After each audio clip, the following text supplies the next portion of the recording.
vous vivez des problèmes de santé chronique, que ce soit des troubles anxieux, une dépression, que ce soit des troubles, on va dire, plus somatiques qui vous obligent à vivre avec des symptômes à longueur de journée. Cela impacte votre psyché, votre morale,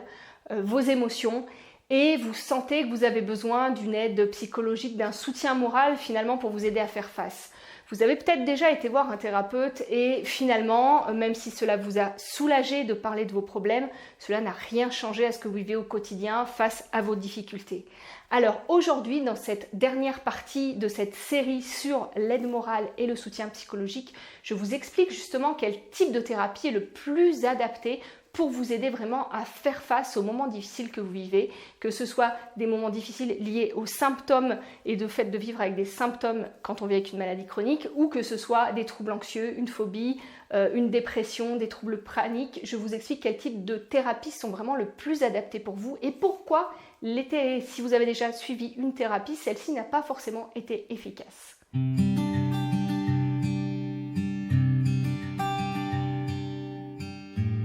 Bonjour à tous, je vous retrouve donc pour ce dernier épisode de cette série sur le soutien moral et l'aide psychologique. Comme je vous l'expliquais en introduction, vous avez donc peut-être par rapport à vos soucis de santé été amené à consulter un thérapeute, un psychothérapeute, un psychologue, un psychiatre, non pas pour vous aider directement par rapport à votre pathologie, si vous vivez avec des problèmes avec une maladie chronique par exemple, mais plus pour avoir un soutien moral pour vous aider à faire face, parce que oui, c'est difficile au quotidien de vivre avec un corps qui fonctionne mal, qui ne fait pas ce qu'on voudrait qu'il fasse et surtout qui nous fait vivre des sensations douloureuses et difficiles. Mais cette thérapie, même si peut-être elle vous a apporté un soutien moral, elle vous a peut-être permis de comprendre certaines choses, de comprendre comment vous en êtes arrivé là, de comprendre mieux vos réactions, mais concrètement, quand vous arrivez dans ces situations où il est vraiment difficile de continuer à avancer avec cette maladie, cette thérapie finalement vous aide peu à faire face et ne vous aide pas à trouver les outils pour pouvoir continuer à avancer. Je vous explique donc aujourd'hui quel type de thérapie est le plus adapté par rapport à ce que vous vivez. Donc j'avais déjà évoqué dans la précédente vidéo rapidement je vous avais évoqué pourquoi certaines thérapies, qu'on disait des thérapies entre guillemets parlées, n'étaient pas vraiment efficaces et adaptées à ce que vous viviez, mais sans développer. Aujourd'hui, je vais vraiment vous expliquer pourquoi ce type de thérapie n'est pas adapté et surtout quel type de thérapie est le plus adapté pour vous. Alors pour être très concrète et vous dire que ce que vous vivez là n'est pas réservé, n'est pas spécifique, n'est pas réservé à votre situation à vous, le fait que ce type de thérapie que vous avez suivi n'a peut-être pas été efficace, je vais vous expliquer, je vais vous parler d'une petite étude rapidement. Une petite étude qui a été faite, d'ailleurs une petite étude, une grande étude parce que c'était sur 300 patients, qui a été faite dans un hôpital new-yorkais suite aux attentats du World Trade Center et qui a suivi finalement un petit peu moins de 300 personnes qui avaient été dans les tours et qui s'étaient extraits des tours ce jour-là. On a demandé à ces personnes finalement quel type de thérapie avait été le plus efficace pour les aider à faire face à ce traumatisme finalement, à ce qu'ils avaient vécu. Et on s'attendait à avoir des thérapies comme les thérapies qu'on retrouve dans finalement le soutien psychologique de crise, où on fait parler les gens de ce qu'ils ont vécu pour les aider finalement à processer tout ça et à finalement pouvoir passer par-dessus la situation et reprendre une vie normale. Mais en fait, ce qu'on a découvert était totalement différent aux attentes qu'on avait. C'est-à-dire que ce que les gens ont noté comme thérapie qui a été le plus utile pour eux, c'est en premier l'acupuncture, en deuxième, les massages, en troisième, le yoga et en quatrième, le DMR. Et toutes les thérapies parlées arrivaient bien en deçà de toutes ces thérapies-là. Alors ça peut paraître surprenant parce que se dire en quoi travailler sur le corps peut aider finalement à se sentir mieux et surtout peut aider à vivre cette situation traumatique. C'est presque contre-intuitif, on se dit que le plus simple, ça serait que les gens expliquent ce qu'ils ont vécu pour pouvoir sortir leur histoire. Alors je vous explique pourquoi justement. Parce qu'en fait, beaucoup de thérapies que je vous ai présentées finalement dans le deuxième épisode qui sont les psychothérapies qu'on retrouve en général en France et dans plein d'autres pays d'ailleurs, sont des thérapies qui vont mobiliser, on va dire, vos cognitions, vos pensées, donc toutes les parties supérieures du cerveau. J'avais commencé à vous expliquer ça la dernière fois, mais là je vais rentrer un petit peu plus dans le détail. Qu'est-ce qui se passe quand on mobilise toutes ces cognition, toute cette partie supérieure. Alors ça peut être très utile puisque ça permet finalement de revivre son histoire, de comprendre, de donner sens à ce qu'on a vécu, de donner sens à son passé, d'intégrer tout ce qu'on a vécu, mais on se retrouve finalement face à une limite. C'est-à-dire que certes, ça peut changer ce qu'on vit dans l'instant présent, mais quand vous vivez avec une maladie chronique, quand vous êtes dépassé par vos symptômes, quand vous vivez avec des troubles anxieux, des troubles phobiques, des troubles paniques, la difficulté, c'est que dans l'instant où vous vivez ces sensations qui vous dépassent, vous n'êtes plus en capacité de raisonner, vous n'êtes plus en capacité d'accéder à ces fonctions supérieures, finalement à ces cognitions. Et tout ce que vous avez pu vous dire lors de cette thérapie qui était utile et efficace,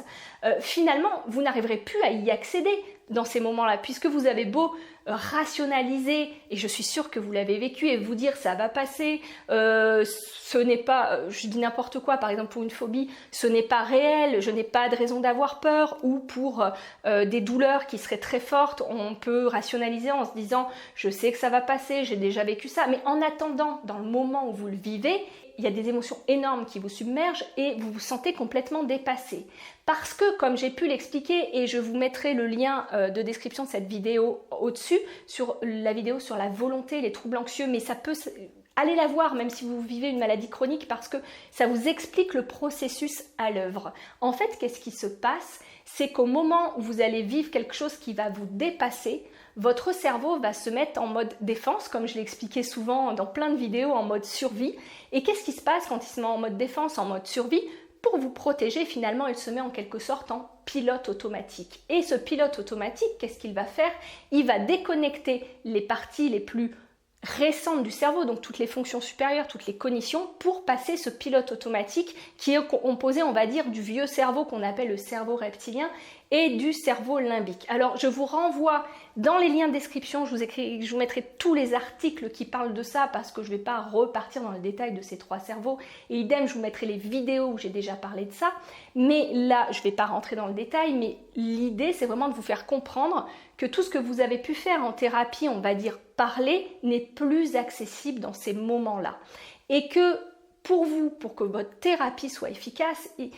ne s'agit pas de comprendre ce que vous vivez, de le comprendre avec des cognitions, de comprendre vos émotions avec des cognitions. Il s'agit de les ressentir. Et surtout, il s'agit de faire un travail pour réaccéder à la sécurité intérieure. C'est-à-dire, ce n'est pas se penser en sécurité qui va être important, mais se ressentir en sécurité. Et ça, c'est vraiment une différence qui change tout. Parce que si lors de moments difficiles, complexes, qui vous dépassent, où vous vous sentez submergé, vous réussissez, on va dire en quelque sorte, à accéder à des îlots de sécurité en vous, ça permettra petit à petit de désactiver ce mode survie qui se met toujours en œuvre, qu'on vive avec des troubles anxieux, qu'on vive avec des troubles paniques, qu'on vive avec une maladie chronique. C'est la même chose, la sensation a été finalement codée dans votre cerveau comme quelque chose de dangereux. Et ça va toujours activer, on va dire, toute la cavalerie. Donc l'idée d'une thérapie vraiment efficace pour vous, que ce soit psychologiquement mais même physiquement, c'est de pouvoir apprendre à réaccéder à cette sécurité en vous.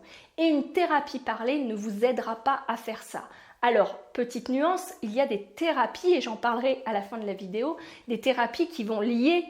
justement le travail cognitif avec le travail de, on va dire, pleine conscience finalement, plus de ces sensations. Et ça, c'est des choses qui vont être intéressantes. Comme je vous le disais tout à l'heure, passer par les cognitions, passer par le cerveau supérieur pour vous dire je suis en sécurité. En fait, ce qui se passe, c'est quand vous passez en mode pilote automatique, c'est finalement votre corps qui va décider pour vous, c'est le vieux cerveau qui va décider pour vous. Et entre les sensations corporelles, et ça pareil, j'en avais parlé dans la vidéo sur la pensée positive, je crois, je vous la mettrai en lien, entre le vieux cerveau qui va finalement remonter toutes les informations du corps qui vont le submerger en disant il y a un danger, il faut vraiment se protéger, et votre cerveau plus récent qui va dire non, il n'y a pas de danger, je suis en totale sécurité, et bien votre cerveau finalement va choisir d'écouter ce que dit votre corps, puisqu'il préférera finalement pécher par excès de prudence en disant tous les signaux qui me sont envoyés du corps me disent qu'il y a un danger, plutôt que de dire je vais écouter les cognitions et peut-être je vais faire une erreur d'interprétation et là à ce moment-là je serai vraiment en danger. Donc il est important de partir de votre corps. Et d'autant plus important que, comme je vous l'avais pareil déjà expliqué, dans le corps, votre système nerveux autonome qui pilote tous vos processus physiologiques, biologiques, biochimiques, enfin qui envoie les ordres partout, va vraiment prendre en compte, va être vraiment piloté par toutes les infos sensorielles. Parce que tout cela va être médié par ce qu'on appelle le nerf vague, qui est le principal composant du système nerveux parasympathique. Alors ce nerf vague, il va surtout remonter de l'information, puisqu'il y a 80% de l'information du nerf vague qui remonte à votre cerveau. Et d'un autre côté, il y a 20% des informations qui descendent. Donc on voit bien là qu'entre 80% d'informations du corps et 20% d'informations du cerveau supérieur, et ben quand il y a un danger, on va écouter plus les 80% que les 20%. D'où le fait qu'une thérapie parlée va être très très limitée dans ce qu'elle pourra vous apporter. Alors certes, elle pourra vous apporter une certaine sécurité, parce que le fait d'être écouté, le fait d'être entendu, le fait de comprendre ce qui arrive, c'est vraiment une part importante, on va dire une première étape, un prérequis important pour aller mieux. Sauf que ça va être limité dans les moments de crise où tout ça, vous n'arriverez pas forcément à y accéder. Alors comment faire? Je vous explique donc un petit peu plus quel type de thérapies peuvent vous aider et quel type de thérapies font cela surtout. Donc les thérapies qui font ça, en général, alors si vous avez parlé anglais, allez voir sur les approches qu'on appelle bottom-up, c'est-à-dire qui partent du bas jusqu'en haut, puisque les thérapies que je vous ai présentées précédemment sont des thérapies qu'on appelle top-down, c'est-à-dire qui partent du cerveau supérieur pour impacter tout le corps. Et vous, il faudra plutôt faire une thérapie bottom-up, c'est-à-dire qui va partir de votre corps pour impacter les fonctions supérieures. Idem, dans les liens de description, je vous mets une description d'un article qui explique les différents types d'approches. Sauf que ce type de thérapie est encore très marginal, surtout chez nous. Aux États-Unis, avec toutes les recherches qui ont été faites et toutes les avancées qui ont été faites sur la compréhension au niveau des neurosciences du fonctionnement par exemple d'un traumatisme, il y a de plus en plus de gens qui sont formés sur ce type d'approche. En France, c'est encore très marginal. Comme je vous l'expliquais la dernière fois, on va retrouver ça sous l'intitulé de thérapie psychocorporelle, donc des thérapies plutôt classées comme humanistes, où on va retrouver des gens qui font de l'hypnose, la sophrologie, où on va aussi retrouver peut-être des thérapeutes qui pratiquent le Feldenkrais, dont j'ai parlé idem dans un article, des thérapies qui vont faire des massages, en fait toute plein de techniques de relaxation, la Gestalt, où on part aussi un petit peu du corps pour du mouvement, sauf que ce type de thérapie, comme je vous le disais, on trouve de tout et n'importe quoi. C'est-à-dire qu'on va trouver des choses qui vont être valables dans leur approche et des choses qui vont être vraiment très limitées. De la même manière, l'aspect relaxation, finalement, va être aussi très limité dans les modifications et dans votre capacité, finalement, à faire face en situation de crise. Mais pour l'instant, en France, on est relativement limité parce qu'on n'a que ce type de thérapie, finalement, qui travaille sur le corps. Aux États-Unis et dans d'autres pays, et il y a quelques thérapeutes formés en France, mais pareil, attention parce que ce sont des intitulés qui ne sont pas protégés par la loi. Donc tout le monde peut mettre thérapie, par exemple somatique, sans finalement avoir de bagage pour être psychothérapeute. Parce que comme je vous ai expliqué dans la première vidéo, le terme de thérapeute n'est malheureusement pas protégé. Ce type de courant de thérapie somatique est vraiment extrêmement intéressant pour peu qu'on ait quelqu'un qui soit vraiment bien formé dans le domaine et bien au fait de ce qui se passe réellement. C'est des thérapies, par exemple, qu'on va retrouver dans ce qu'on appelle le Somatic Experiencing de Peter Levine. Je vous mettrai tous les liens en description des livres qui ont été écrits par les personnes que je vous cite et puis aussi de leur approche pour que vous ayez un petit peu plus d'informations. Ça peut être également la psychothérapie sensorimotrice qui a été inventée par Pat Ogden, qui est très intéressante. Mais de la même façon, attention parce qu'en France,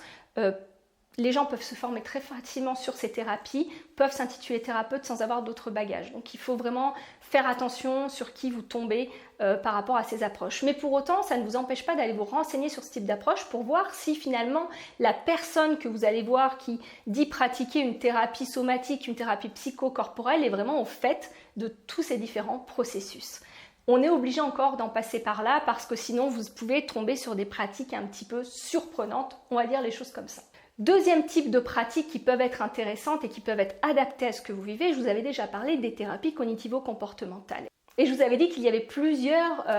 générations de TCC. Parce qu'au début, les TCC étaient encore beaucoup dans les cognitions, puisque l'idée c'était de prendre du recul sur ces cognitions,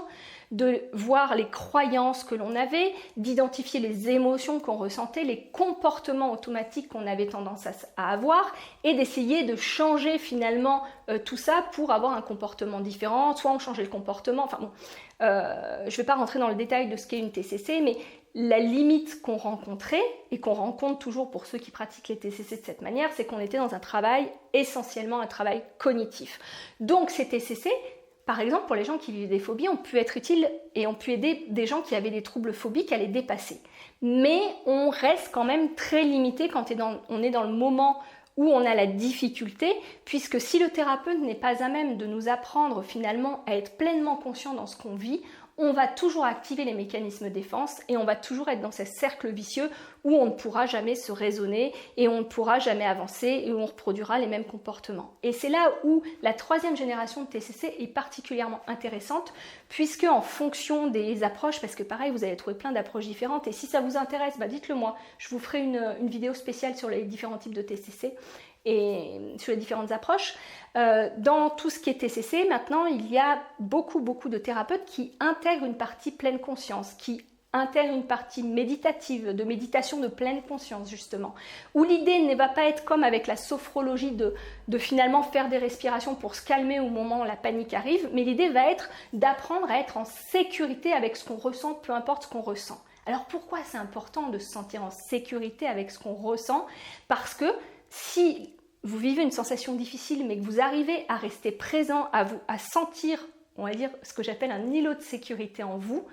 votre cerveau, au bout d'un moment, ne va plus activer le système de défense. Votre système limbique, entre parenthèses, va déconditionner cette réponse de peur automatique, puisqu'il sentira de par votre corps que malgré la difficulté, malgré l'activation, malgré le trop-plein de sensations, vous ressentez tout de même un îlot de sécurité. Et ça, c'est vraiment une pratique qui est très intéressante, que ce soit donc pour les troubles anxieux, les troubles phobiques, etc., ou que ce soit pour quelqu'un qui vit avec une maladie chronique et où, je pense que vous l'avez vécu aussi, à un moment donné, on est tellement dépassé par la difficulté de ce qu'on vit que ça devient finalement une angoisse, une peur, où les symptômes activent tout de suite une angoisse, même si c'est une angoisse qu'on ne ressent pas forcément, mais en tout cas un épuisement de vivre avec ces symptômes, parce que tout de suite ça active toute la cavalerie de stress, de cortisol, d'adrénaline, parce qu'on ne se sent plus capable de faire face. Donc mon conseil, je résume parce que là je pars dans tous les sens, mais il y a tellement de choses à dire là-dessus qui sont passionnantes dans les études actuelles et dans les recherches actuelles qui se font sur ce type de pratique plus somatique, on va dire. Mais pour synthétiser, pour vraiment choisir une thérapie qui est adaptée pour vous, il faut que vous puissiez avoir les deux aspects, c'est-à-dire travailler sur les cognitions. C'est important finalement de donner sens à ce que vous vivez, mais aussi pouvoir travailler sur le corps et sur ressentir de la sécurité dans l'instant présent, dans ce que l'on vit. Parce qu'en mêlant ces deux approches-là, vous allez vraiment finalement pouvoir déconditionner cette activation automatique des systèmes de défense qui se fait quand on vit avec une maladie chronique de manière beaucoup trop répétée. Et vous pourrez voir que d'une, ça vous apportera une aide psychologique, psychique, un soutien pour faire face, mais de deux, ça peut aussi vous aider physiquement, ça c'est le bénéfice secondaire, à finalement ressentir, à être moins fatigué, à ressentir moins de symptômes. Je ne dis pas à guérir, mais en tout cas à mieux vivre avec vos problèmes de santé. Donc, deux choses, je vous le rappelle, les TCC 3e génération, essayez de bien voir quand vous allez voir votre thérapeute, si c'est un thérapeute TCC, essayez de voir si justement il intègre une partie pleine conscience de ses émotions, de ses sensations, un travail sur le corps. Et deuxième chose, les thérapies qu'on va dire plus psychocorporelles, alors moi je préfère le mot thérapie somatique, en faisant bien attention à quel type de bagage, on va dire, alors universitaire ou de formation continue à votre thérapeute. Idéalement, choisissez quelqu'un qui est psychothérapeute et pas seulement thérapeute. Ce qui ne veut pas dire, pour tous les gens qui me regarderaient et qui ont des super thérapeutes, qu'on ne peut pas être thérapeute et être très valable. Mais voilà, c'est une protection en plus pour vous. J'espère que cette série vous a aidé, j'espère que ça vous a permis d'y voir plus clair et d'avoir quelques informations pour savoir comment vous aider, comment vous soutenir, qui choisir, qui peut vous aider. N'hésitez pas à me laisser des commentaires s'il y a des sujets que vous voulez voir plus approfondis parce que je suis restée très en surface et je vous ai donné un tas d'informations, mais voilà, l'idée c'était vraiment d'être très synthétique et très rapide dans cette série. Si ce type de format vous plaît, n'hésitez pas à me le dire en me mettant un petit j'aime, ça m'aide à savoir ce sur quoi vous êtes plus particulièrement intéressé comme sujet. Je vous dis à très très bientôt, d'ici là prenez bien soin de vous, au revoir.